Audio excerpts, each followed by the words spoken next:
बिस्मिल्लाहिर्रहमानिर्रहीम। Welcome to object oriented programming.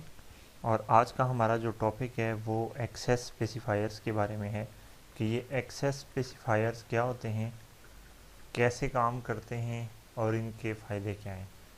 तो अभी तक ये एक्सेस स्पेसिफायर्स जो आप अक्सर यूज़ करते रहे वो था आपके पास पब्लिक, कि आपने जब भी कोई क्लास बनाई तो आपने उसके साथ लिख दिया पब्लिक, कोई मेथड बनाया तो उसके साथ लिख दिया पब्लिक, कोई वेरिएबल डिक्लेयर किया तो उसके साथ लिख दिया पब्लिक। तो टोटल ये 4 एक्सेस स्पेसिफायर्स हैं। जो इनकी क्वांटिटी है वो कितने 4 एक्सेस स्पेसिफायर्स हैं। कौन कौन से हैं? सबसे पहला है पब्लिक, अच्छा उसके बाद है प्रोटेक्टेड, फिर है आपका डिफ़ॉल्ट, और लास्ट आपका जो एक्सेस स्पेसिफायर है वो है प्राइवेट। ठीक है, ये बेसिकली क्या है, कीवर्ड्स हैं। ये जितने भी आपके सामने ये 4 कीवर्ड्स हैं और इनका पर्पस क्या है, कंट्रोल विजिबिलिटी, कि विजिबिलिटी को कंट्रोल करना। विजिबिलिटी को कंट्रोल करने से क्या मुराद, अगर ये किसी क्लास के साथ आप लगा देते हैं कोई क्लास डिक्लेयर करते हुए, तो आप एक्चुअल में उस क्लास के बारे में कुछ रिस्ट्रिक्शंस लगा रहे हैं कि ये क्लास कहाँ कहाँ पे इसका ऑब्जेक्ट आप बना सकते हैं। अगर आप किसी फंक्शन के साथ लगा रहे हैं तो आप उसके ऊपर ये रिस्ट्रिक्शन लगा रहे हैं कि ये फंक्शन कौन कौन सी जगह पे आपका एग्जीक्यूट हो सकता है या कहाँ कहाँ तक विजिबल है। इसी तरह अगर आप किसी वेरिएबल के साथ लगा रहे हैं तो मतलब आप इस वेरिएबल का डाटा किस किस जगह तक एक्सेस कर सकते हैं। तो ये काम अचीव होता है इस विजिबिलिटी कंट्रोल के थ्रू, यानी इन 4 कीवर्ड्स के थ्रू। और इन 4 कीवर्ड्स को आप क्या कहते हैं, एक्सेस स्पेसिफायर। अब इनका फ़ायदा क्या है और कहाँ कहाँ यूज़ करते हैं। सबसे पहले इसको समझने से पहले आपको ये पता होना चाहिए कि आपका जो प्रोग्राम है, जब भी आप कोई एप्लीकेशन बनाते हैं तो उसका स्ट्रक्चर क्या है। तो आपको याद होगा कि जिस टाइम पे भी आपने कोई एप्लीकेशन क्रिएट की थी तो उस एप्लीकेशन के मतलब जो फ़ोल्डर्स वगैरह बनते हैं वो इस तरह है कि उस एप्लीकेशन में पैकेजेस बन जाते हैं। फ़र्ज़ किया कि आपने एप्लीकेशन क्रिएट की लेक्चर 10 के नाम से, तो इसके अंदर आपके डिफरेंट फ़ोल्डर्स बन जाएंगे जिसमें से कोई एक फ़ोल्डर आपका हो जाता है पैकेज 1। ठीक है, उसके बाद कोई और फोल्डर हो जाता है पैकेज 2, या आप इनके नाम डिफरेंट भी रखते रहें, पैकेज 2, पैकेज 3 और अप टू सो ऑन। फिर आप क्या करते हैं, जब भी कोई क्लास बनाते हैं तो वो फर्दर इस पैकेज के अंदर बनाते हैं। जिस तरह ABC डॉट क्लास यहाँ पे बन गई है, DEF डॉट क्लास यहाँ पे बन गई है। तो आपका जो भी प्रोजेक्ट होगा उसका स्ट्रक्चर कुछ ऐसा ही है कि उसके अंदर आपके डिफरेंट पैकेजेस बने हुए होते हैं और पैकेजेस के अंदर आपकी डिफरेंट क्लासेस होती हैं। ठीक है, अब आप करते क्या हैं कि इन एक्सेस मॉडिफायर्स के थ्रू या एक्सेस स्पेसिफायर्स के थ्रू इन क्लासेस की विजिबिलिटी को कंट्रोल करते हैं। और वो कैसे होता है ये हम अभी देखते हैं।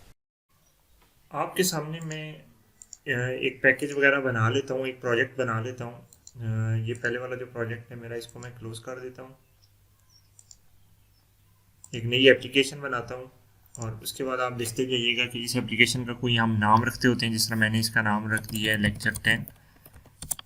और उसके बाद आप इस प्रोजेक्ट का कोई नाम रखते हैं और ये हम रख देते हैं एक्सेस स्पेसिफायर के बारे में हम पढ़ रहे हैं तो प्रोजेक्ट का नाम यही रख देते हैं। और डिफ़ॉल्ट पैकेज ये मुझसे पूछ रहा है इसके अंदर कौन सा बनेगा, तो मैं इसमें एक टेस्ट का पैकेज बना देता हूँ डिफ़ॉल्ट पे। तो आप देखेंगे कि ये मेरा एक एक्सेस स्पेसिफायर का प्रोजेक्ट क्रिएट हो गया है।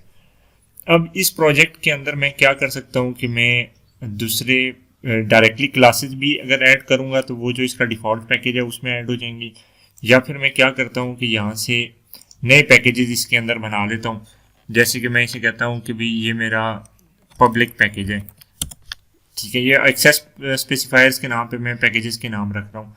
अच्छा, उसके बाद मैं कहते हैं इसके अंदर एक और पैकेज बना देता हूँ, उसका नाम मैं रख देता हूँ डिफ़ॉल्ट, कि मेरा डिफ़ॉल्ट पैकेज है। और उसके बाद मैं एक और पैकेज बनाता हूँ, उसका नाम मैं रख देता हूँ प्रोटेक्टेड। और उसके बाद एक और मैं बना देता हूँ, उसका नाम रख देता हूँ प्राइवेट। ये 4 आपके एक्सेस स्पेसिफायर्स हैं। तो मैंने क्या किया, ये 4 पैकेजेस बना लिए।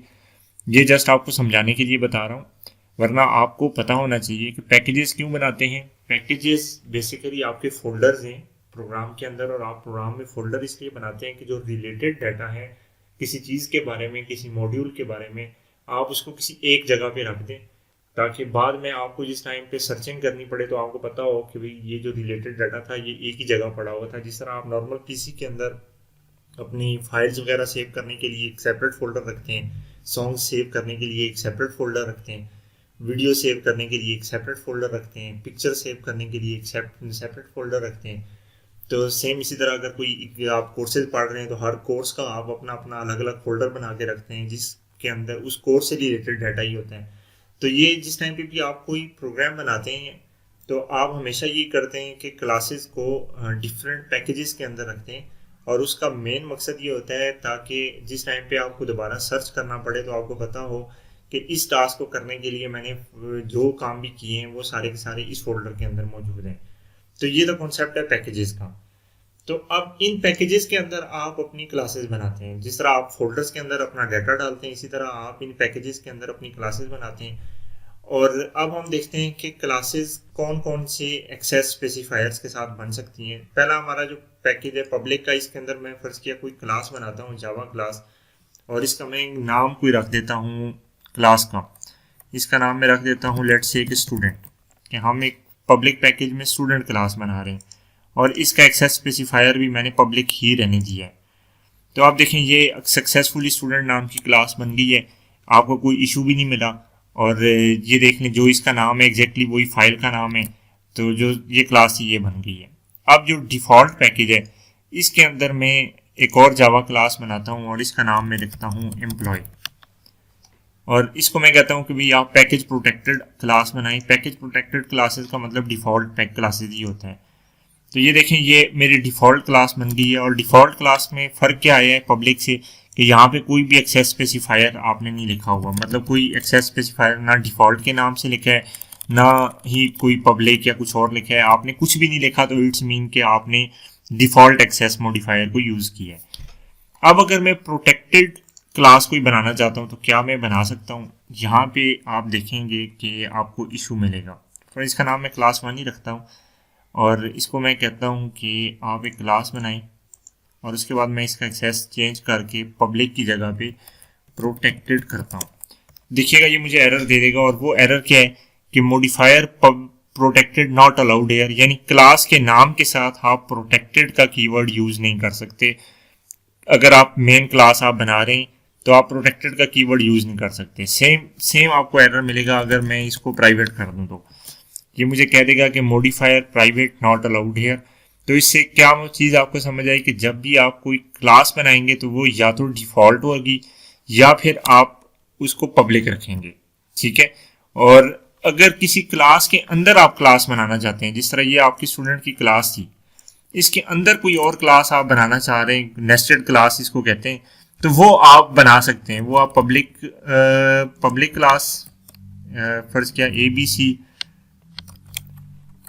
क्लास के अंदर पब्लिक क्लास भी बना सकते हैं, क्लास के अंदर डिफ़ॉल्ट क्लास भी बना सकते हैं, CDE। अच्छा, क्लास के अंदर आप एक प्रोटेक्टेड क्लास भी बना सकते हैं, प्रोटेक्टेड क्लास EFG। ये देखें प्रोटेक्टेड पे आप यहाँ पे इशू कोई भी नहीं आया। इसी तरह आप प्राइवेट क्लास भी बना सकते हैं, GHQ। तो आपको ये चीज़ समझ आ जानी चाहिए कि ये जो पब्लिक और डिफ़ॉल्ट एक्सेस स्पेसिफायर है, इनसे आप सिर्फ मेन क्लास बना सकते हैं। मेन क्लास जो भी आपकी बनेगी, मतलब जो वो वाली क्लास जिसके नाम पे आपकी फाइल का नाम भी होगा, वो या तो पब्लिक होती है या फिर आपकी डिफ़ॉल्ट होती है। वो ना प्रोटेक्टेड हो सकती है ना प्राइवेट हो सकती है। तो अगर आपको प्रोटेक्टेड या प्राइवेट क्लासेस बनानी है तो फिर क्या है, फिर आप या पब्लिक क्लास के अंदर उसे बनाएं या फिर सेम इसी सारी चीज़ को आप प्रोटेक्टेड क्लास के अंदर जो है ना, सॉरी डिफ़ॉल्ट क्लास के अंदर भी कॉपी पेस्ट कर दें, तो ये वहाँ पे भी अलाउ है, ठीक है। ये चीज़ आप यहाँ पे इस तरह से बना सकते हैं। तो पहला जो यूज़ था एक्सेस स्पेसिफायर्स का वो क्या था कि आप एक्सेस स्पेसिफायर्स को कौन कौन से जो क्लासेस के साथ हैं, क्लासेस के साथ या आप पब्लिक एक्सेस स्पेसिफायर यूज़ करते हैं या फिर आप डिफ़ॉल्ट एक्सेस स्पेसिफायर यूज़ करते हैं। क्लासेस के साथ इसके अलावा आपका कोई और एक्सेस स्पेसिफायर यूज़ नहीं हो सकता। ये तो होगी एक चीज़। अच्छा, अब पब्लिक करने का हमें क्या फ़ायदा है और डिफ़ॉल्ट करने का क्या फ़ायदा है? हमें कब क्लास को पब्लिक करना चाहिए और कब डिफ़ॉल्ट करना चाहिए, ये एक क्वेश्चन है। एक चीज़ मतलब पहले तो हमें ये समझ आ गई कि क्लास जो भी हम बनाएंगे किसी पैकेज में वो या पब्लिक होगी या डिफ़ॉल्ट होगी। अब पब्लिक कब होगी और डिफ़ॉल्ट कब होगी, मतलब किस क्लास को हमें पब्लिक रखना है और किस क्लास को डिफ़ॉल्ट रखना है, तो ये डिपेंड करता है कि आपको ये पता हो कि पब्लिक क्लास की विजिबिलिटी क्या है। जब आप किसी क्लास को पब्लिक कर देते हैं, फर्ज किया कि इस पैकेज ABC के अंदर आपने इस क्लास को पब्लिक अगर कर दिया, तो आप इस क्लास को यहाँ पे भी किसी जगह पे यूज़ करना चाहें, DEF के अंदर या किसी और क्लास में आप इसको यूज़ करना चाहें तो आप सक्सेसफुली इसको यूज़ कर सकते हैं। और अगर आप इसको डिफ़ॉल्ट कर देंगे तो फिर आप इस क्लास को दूसरे किसी पैकेज में यूज़ नहीं कर सकते, वो फिर क्लास सिर्फ इसी पैकेज के अंदर ही एक्सेसिबल होगी। तो इसको मैं आपको करके दिखाता हूँ ये नेटबीन्स के ऊपर कि ये देखें, ये जो हमारी पब्लिक क्लास थी, हाँ ये पब्लिक के अंदर जो स्टूडेंट क्लास है हमारी, हम इसकी बात करते हैं कि अब ये स्टूडेंट कहाँ कहाँ एक्सेसिबल है। स्टूडेंट को अगर मैं एक टेस्ट वाला पैकेज बना देता हूँ, जावा पैकेज पहले बनाते हैं, जावा पैकेज, और उसका नाम लिख देते हैं टेस्ट। ठीक है, इस टेस्ट क्लास के अंदर हम एक मेन मेथड बना लेते हैं।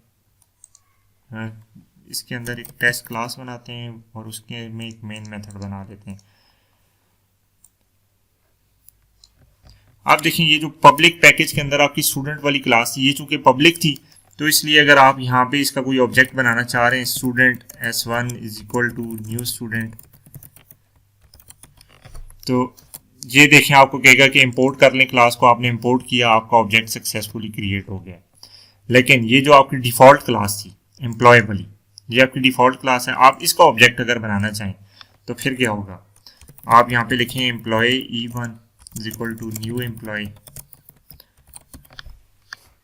ये आपको एरर दे देगा। साथ आपको मशवरा भी नहीं देगा कि भाई आप इस क्लास को इंपोर्ट कर लें, कि आप डिफ़ॉल्ट डॉट एम्प्लॉय को करके इंपोर्ट कर लें। तो इस वजह से ये आपको दे रहा है क्योंकि ये डिफ़ॉल्ट इसकी एक्सेस है। ये जो है ना, ये डिफ़ॉल्ट क्लास है। इस क्लास को अगर आप यूज़ करना चाह रहे हैं तो इस डिफ़ॉल्ट के अंदर ही कोई और क्लास बना लें टेस्ट की। आप इसे कह लें टेस्ट डिफ़ॉल्ट।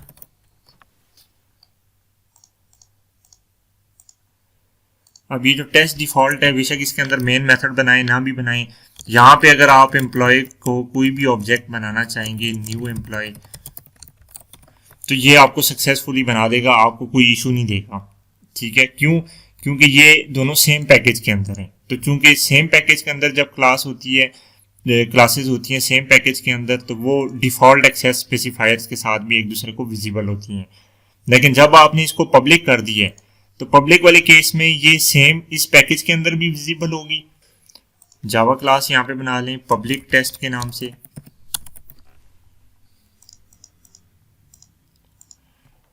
और इसके अंदर आप बेशक स्टूडेंट का कोई ऑब्जेक्ट बना लें, student S1 is equal to new student. देखिए यहाँ सक्सेसफुली स्टूडेंट का ऑब्जेक्ट बन गया, सेम पैकेज के अंदर भी जो क्लास थी उसके अंदर भी ऑब्जेक्ट बन गया, लेकिन किसी और पैकेज के अंदर जो क्लास थी उसके अंदर भी स्टूडेंट का ऑब्जेक्ट बन गया। लेकिन डिफ़ॉल्ट एक्सेस स्पेसिफायर ने क्या किया कि सेम पैकेज के अंदर जो कोई दूसरी क्लास थी उसके अंदर तो उसने सक्सेसफुली ऑब्जेक्ट बना दिया, लेकिन जब किसी दूसरे पैकेज के अंदर आप आए, वहां पे आपने ऑब्जेक्ट बनाने की कोशिश की तो आपको एरर मिल गया। तो ये आपको फ़ायदा हो गया किसी भी क्लास को पब्लिक करने का और इसको डिफ़ॉल्ट एक्सेस स्पेसिफायर अलाउ करने का। ठीक है, यानी कि आपने किसी भी क्लास को पब्लिक किया तो वो अक्रॉस दी पैकेजेस विजिबल होगी और विद इन पैकेज भी विजिबल होगी। लेकिन अगर किसी को डिफ़ॉल्ट किया है तो वो सिर्फ विद इन पैकेज विजिबल होगी, बाकी क्लासेस को अक्रॉस पैकेजेस वो उसकी विजिबिलिटी ख़त्म हो जाती है। तो ये दोनों का फ़र्क है डिफ़ॉल्ट का और पब्लिक का। डिफ़ॉल्ट की स्कोप विद इन पैकेज रहते हैं और पब्लिक का स्कोप आपका अक्रॉस पैकेजेस सारी जगहों पे रहता है। ये सारा आपका पब्लिक का स्कोप है। तो मतलब पब्लिक की विजिबिलिटी बहुत ज़्यादा है, डिफ़ॉल्ट उसका एक सबसेट कह लें कि डिफ़ॉल्ट की विजिबिलिटी पब्लिक से कम है और अक्रॉस दी पैकेजेस है, मतलब सेम पैकेज के अंदर है, ये डिफ़ॉल्ट की विजिबिलिटी है और पब्लिक आपका अक्रॉस दी पैकेजेस विजिबल है। तो ये तो हमारे एक्सेस स्पेसिफायर्स का यूज़ हो गया। और बाकी जो दोनों आपके एक्सेस स्पेसिफायर हैं, प्रोटेक्टेड और प्राइवेट, उन्हें आप क्लासेस के नाम के साथ यूज़ नहीं कर सकते। क्लासेस के अंदर कोई क्लास नेस्टेड क्लास बना के उसके अंदर यूज़ कर सकते हैं। तो एक तो ये यूज़ हो गया जी पब्लिक, और ये जो एक्सेस स्पेसिफायर्स हैं इनको अगर आप किसी क्लास के नाम के साथ लिखेंगे तो क्या क्या होगा।